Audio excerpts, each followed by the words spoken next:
Hey kids, Mr. Fly here, hope you're well.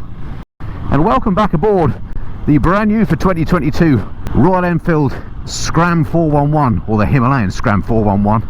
It's my last ride on the bike today, so I thought I'd bring it out and see if it can actually scramble. It is meant to be a slightly off-roady bike, because I'm here in Princess Risborough looking for a local green lane that I'm hoping is now open. I'm recording this on May the 2nd, I think they opened on May the 1st. And let's just see if it can do a bit of off-road.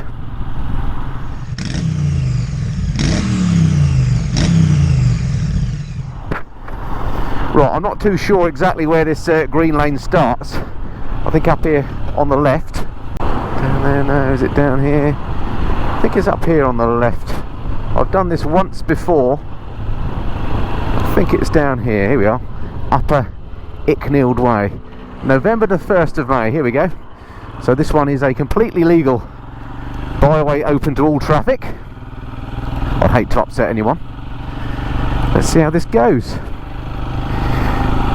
So anyway, since I've published my first video on this bike a week or so ago, the prices have been announced now, and this bike is actually cheaper than I thought it was going to be. I was saying that if it came in at about £5,000, then I thought it would be a bargain. Well, actually, it's £4,599, so an absolute bargain. Just a smidge under 4,600 here in the UK. I think that is absolutely brilliant.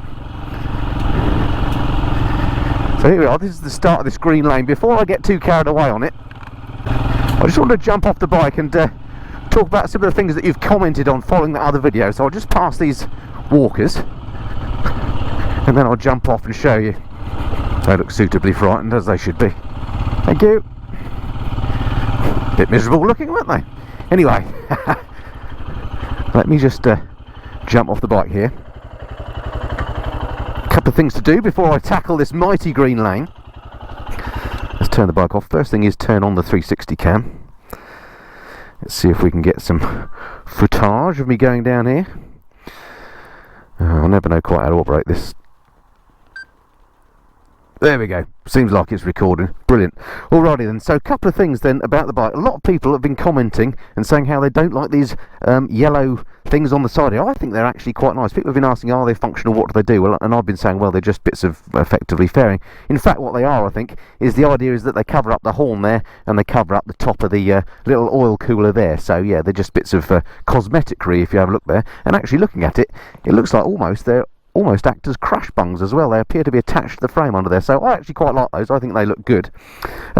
The other things that people have been commenting on is the exhaust. I said that it was rusting, and people have said, well, it's stainless steel, it can't rust. Well, okay then, maybe it's tarnishing, but look at the colour of that. I just can't be doing with that, so not good, but there we go, that's that. And then the other thing I moaned about before was the welds. Well, now I've learnt that the price is 4,600 quid. I think this is just an awful lot of bike for the money. I have to say, I've really been enjoying riding it. It's a great little bike to ride, and for 4.6, absolutely incredible. Alright, so what else to say? I think that's it. Alright, let's jump on and see what happens with this green lane. It's a long time since I did this one. I did this on in fact I did this on Scrambler once,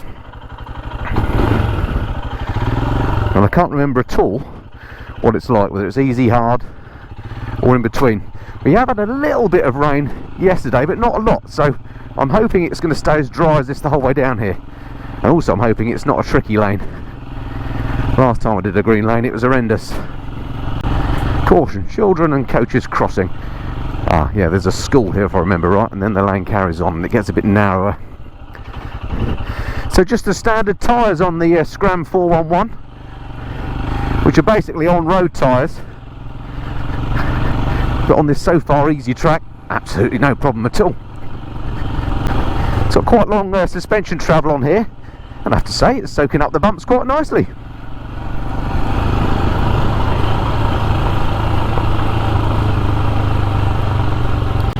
Oh, another road crossing.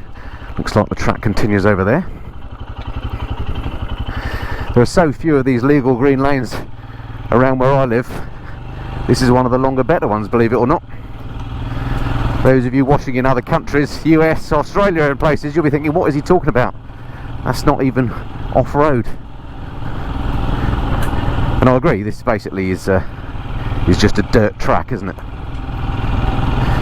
But this is about as challenging a green lane as I like, and this is about as much as I would do if I owned a Scram 411. And I have to say, it's handling it with aplomb. Let's try standing up.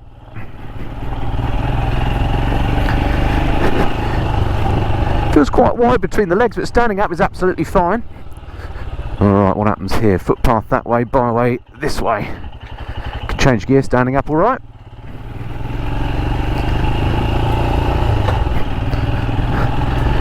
Yeah, absolutely fine. If you just want to do the occasional green lane, then yeah, the Scram 411 can scramble. No doubt about it. Not sure how these tyres would do if it was wet and muddy. You'd probably want something a bit more knobbly if you want to do some serious off-roading. But in terms of suspension and so on and handling, feels absolutely great. I came down here once on my old Honda CRF. Okay, it was a bit muddier then, but I tell you what, this feels more balanced than that does. I tell you, I'm quite tempted on getting one of these just to do the odd green lane. A number of you said in the comments on the last video that you've already put deposits down on these bikes to do some green lanes, having not even ridden one yet, but you will not be disappointed, I have to say. And again, at the price point, tremendous value for money. Just got to watch that I don't meet any dog walkers or anything like that down here, because they tend to get a bit irate, even though I'm perfectly legal to come down here. Oh, bit of a gully now, I hate these.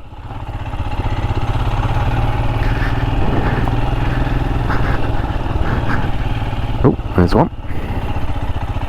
Thank you.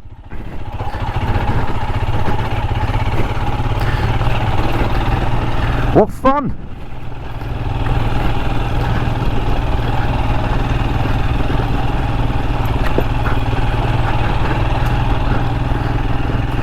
Well, that was really cool.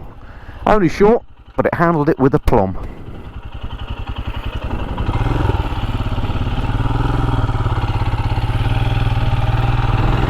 Hello.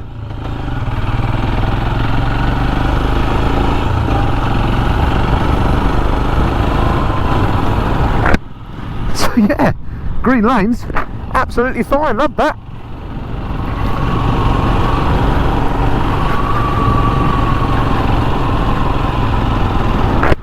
So yeah, this is pretty much my last ride on the Scram 411, and I have to say there's not really much I don't like about it, other than those welds and that bit of finish, the rust on the, or as what I call it, rust tarnishing, whatever you want to call it, on the exhaust. I don't like the stalky mirrors. I'd get those changed out. I'd probably get the exhaust painted black or something, so I didn't have a problem with that, or sort it out with something else, or even just some heat-proof varnish would sort that out, some lacquer of some sort. But the engine on here chugs away. It's frugal. It's easy to live with. It feels nice and light. Really not much not to like on this bike. I've been impressed, and I think you will be too if you ride one. So one thing I have learnt about the Scram 411 that I'm not too keen on is the fuel gauge on here. Although I'm glad it's got a fuel gauge, it's one of these ones that doesn't read in a linear manner, I think, because this was half full when I started this journey about 10 minutes ago, and then it went down to 2 bars and then a flashing 1 bar with the fuel light on, all in the space of about a minute. So now I've got fuel anxiety. So I'm going to look for a garage and fill her up, but just be aware the fuel gauge is one of those ones that stays high and then goes down suddenly, it seems. Blimey, busy in the car parks up here, people out for a walk. It's actually Bank Holiday Monday. In my world, one day is the same as the next, so I don't really register bank holidays. That explains why there's so many people out. Incidentally, you may have noticed, if you're eagle-eyed, that I've got a brand new jacket on today and new jeans. So if you're interested in the kit I'm wearing, stick around to the very end of the video and I'll do one of my little fashion segments and tell you about these. They're brand new to me in the last couple of days, actually. First time I've been riding with them. But otherwise, that's pretty much it for this video. Just a quick and silly one, just to see if it is capable to ride the bike on a dirt track. And it very much is. Absolutely as easy as, like, one of the easiest bikes I've ever ridden on a dirt track, I have to say. If you've got a deposit down on one of these hoping to do some green lanes, you'll not be disappointed. It's brilliant. And if you've got a deposit, or if you're thinking about getting one for riding in the urban environment, which is kind of what they're designed for too, then again, for the money, an incredible value bike at 4,600. Sounds like I'm a Royal Enfield salesman. I'm not. I can guarantee you they don't tell me what to say. They don't give any money for my reviews. I'm just telling you like it is from my point of view. If I had room in the garage, I'd have one of these, probably alongside the Royal Enfield Classic as well. They really are knocking some great bikes out, and I look forward to seeing what else they come up with. Alright, well, if it's the first time you've been to my channel, hope you've enjoyed that little ride. Don't forget to hit that subscribe button. That way I can see you in the next video. Until then, this has been the Mr. and Flyer. Cheerio.